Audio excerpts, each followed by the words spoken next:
A young woman walks into her kitchen, overwhelmed by a terrible smell. As she investigates, she finds a letter, one that accuses her of secretly keeping a pet, which is strictly forbidden in her building. Her beloved cat, the one companion she's kept hidden all this time, is now at risk. The story opens with a woman named Sarah, determined to start fresh. She's just moved to a new city, leaving behind the pain of her past. She's hoping to find a warm, peaceful place to call home. Everything seems perfect at first. The surroundings are beautiful, the neighbors are welcoming, and the apartment complex is hosting an open house to greet new tenants. People come and go, eager to find a new place to live. When Sarah arrives, she's greeted by the building's community manager, Jerry. Jerry warmly invites her to take a tour of the unit. After all, seeing it in person might help her make a smart choice. While exploring the place, Sarah notices some strange marks on the wall, something that instantly puts her on edge. But she shakes it off and tells Jerry she's simply looking for a cozy place to begin again. Jerry explains that pets and smoking are strictly forbidden in the building. Sarah nods and assures him she has no pets. That evening, we see Sarah at a cheap roadside motel. In truth, she did lie to Jerry. She's secretly hiding her cat, tucked away in her belongings. Later, Sarah receives a phone call from her father. He wants to know when she'll be coming home. But Sarah brushes him off with vague answers, saying she's busy with work and can't return just yet. Clearly, their relationship is strained, like a silent battle beneath the surface. The next day, Sarah starts work in a new office and meets her colleague, Lisa. While settling in, she gets some exciting news. She's been selected to move into the very apartment she toured earlier. Overjoyed, she packs her bags and gets ready to embrace her new chapter. But she's not planning to leave everything behind. She decides to sneak her cat into the apartment with her. On move-in day, Sarah meets a friendly young man next door named Brian. She's also introduced to other residents, including an elderly woman named Miss Stanhope, who brings her to meet a doctor named Esther. Everyone seems nice and welcoming. Jerry is there too, smiling as usual. But then there's Lester, a strange, unsettling man with intense eyes. He quietly approaches Sarah and hands her a book titled The Power of Community, saying it will be of great help to her. Sarah politely declines. Something about him gives her chills. That night, Sarah lies awake, restless and anxious. To make things worse, she begins to hear strange noises in the apartment. She tries to ignore it and force herself to sleep. The following day, while moving the rest of her things, Brian offers to help her bring in a mattress. Sarah declines. She's terrified that her hidden cat might be discovered.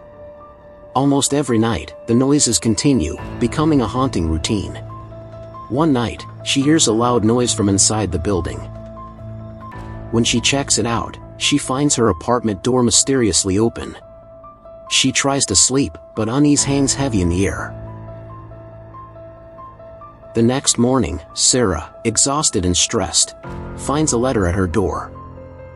It's a warning, accusing her of breaking the building's rules by keeping a pet. Her heart races. Who could have revealed her secret? She rushes outside, hoping to catch whoever left the letter. At first, she thinks it can't be any of the friendly residents. But then, she spots Lester watching her from the hallway.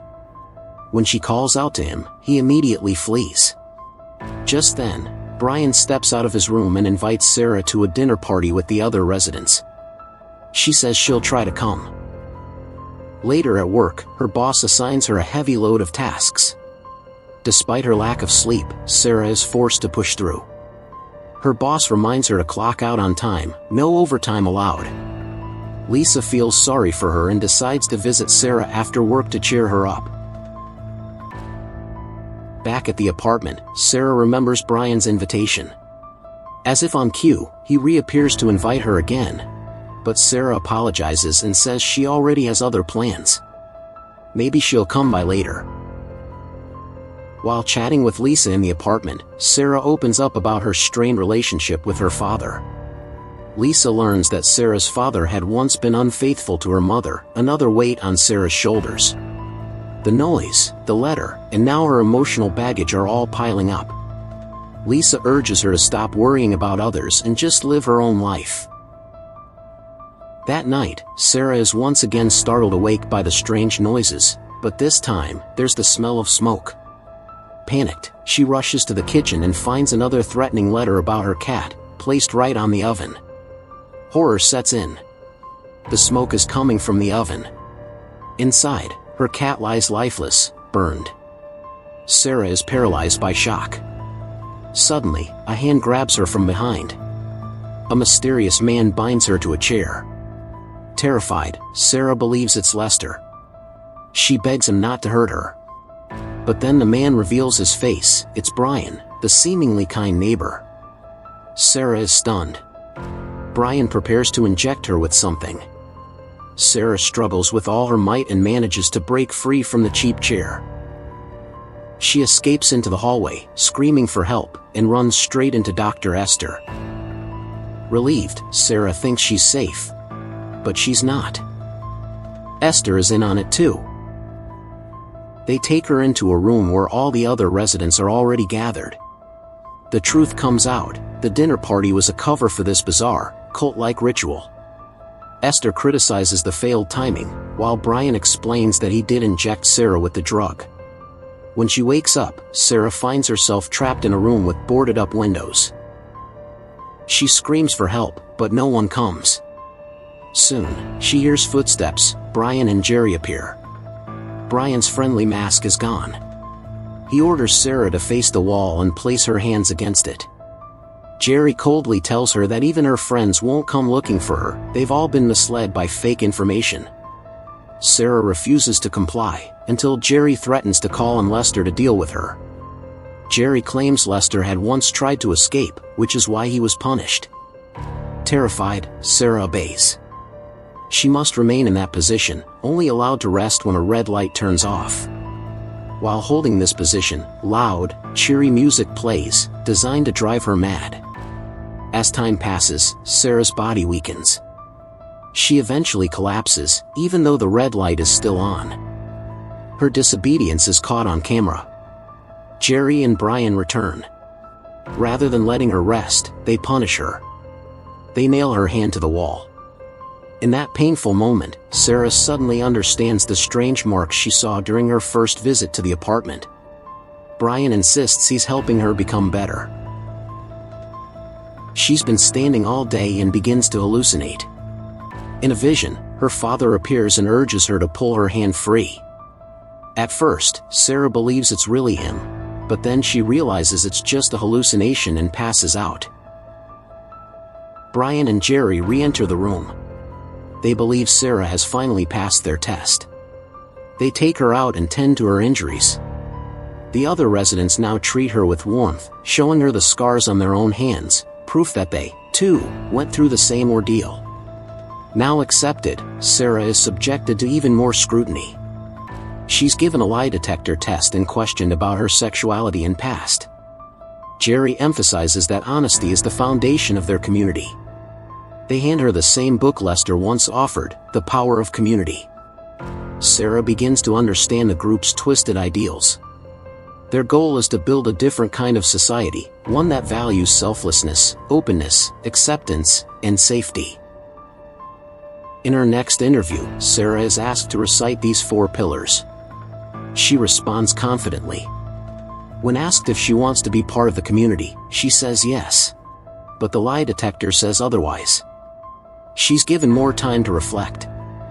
Sarah is taken to a classroom where children watch educational tapes. On screen is a man named Charles Ellerby, the founder of the community. He used fear and manipulation to build it. Sarah begins to grasp the purpose of each of the 4 pillars. Charles explains that being watched by others helps people become their best selves. Following these principles, the community claims it can eliminate loneliness, poverty, and conflict. Later, Sarah is promoted. She's now responsible for monitoring other residents from a surveillance room. It all begins to make sense. They'd been watching her every move. She notices a camera pointed behind her. When she asks who's watching them, Brian coldly says it's none of her concern. On one of the screens, she sees Miss Stanhope struggling to breathe. Sarah alerts Brian. For her quick response, Jerry praises her. The other residents gather to visit Miss Stanhope. Brian begins recounting her contributions to the community. At first, it sounds like a eulogy.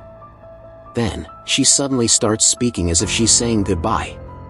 Sarah notices a gas pipe being prepared. Brian whispers that Miss Stanhope believes she can no longer contribute to the community. Strangely, the old woman accepts her fate with peace, as though she had known this was coming. Sarah watches in horror as Miss Stanhope's head is covered with a black plastic bag. Poison gas fills it until she stops breathing. Afterward, Brian assures Sarah that the community helped Miss Stanhope immensely. Following this grim event, Sarah is finally accepted as a full member. She's brought to the courtyard, where a celebration is held in her honor. But to her shock, she's suddenly branded with a hot iron. Brian tells her that everyone here bears the same mark. During the party, Sarah is horrified to learn that she's being given to Lester as a bride. Lester, a man who was abandoned by his wife and left utterly alone, has now been assigned a partner. Sarah is forced to marry him and even kiss him like newlyweds. Lester brings her to his unit. But before he can do anything further, Jerry barges in with alarming news: Sarah's father has come looking for her. Sarah is ordered to make him leave, for his own safety. The apartment is staged to look like her childhood home so her father won't suspect anything. When they finally meet, Sarah cruelly pushes him away with harsh words. Heartbroken, her father vows never to return. Lester shows her an old sewing machine his mother gave him. He admits that he once thought of escaping or even ending his life, but they all had to accept that this was their reality now. Time passes. Sarah begins adapting to life in the community, until one day, a new vacancy appears. And to her shock, Lisa is the one moving in. Sarah panics. Lisa is thrilled to be accepted, but Sarah knows what's coming. She realizes that the strange noises she once heard were staged, designed to break her down. Now, the community wants to strip Lisa of her past and reshape her into one of them. But Sarah remembers, Lisa is strong. She won't go down easily. And she's right. When they try to capture Lisa, she fights back, biting Brian's ear. Sarah is sent to calm her down but fails. Lisa keeps resisting. As punishment, they plan to stab Lisa's ear with a screwdriver. Sarah is ordered to hold it. Just as Jerry raises the tool, Sarah can't take it anymore. She plunges the screwdriver into his neck. She and Lisa run. But Jerry, still alive, grabs a gun and shoots Lisa, killing her. In a fury, Sarah stabs Jerry repeatedly until he's dead. She then notices something chilling. Jerry, too, had the same scarred marks as the others. Grabbing his gun, she runs for the exit. An alarm blares. All the residents emerge to block her path, including Brian. He tries to talk her down with lies. Without hesitation, Sarah shoots him. She runs toward the entrance, but is caught. Lester appears and snatches the gun from her. Then, in a surprising twist, he shoots the person holding Sarah and tells her to run. As residents rush to chase her, Lester stops them, and then turns the gun on himself. Covered in blood, Sarah stumbles into the streets. But then, she sees a familiar sign with the community's logo, and the alarms from nearby buildings are also going off. At that moment, Sarah realizes, this nightmare isn't over. The community is everywhere.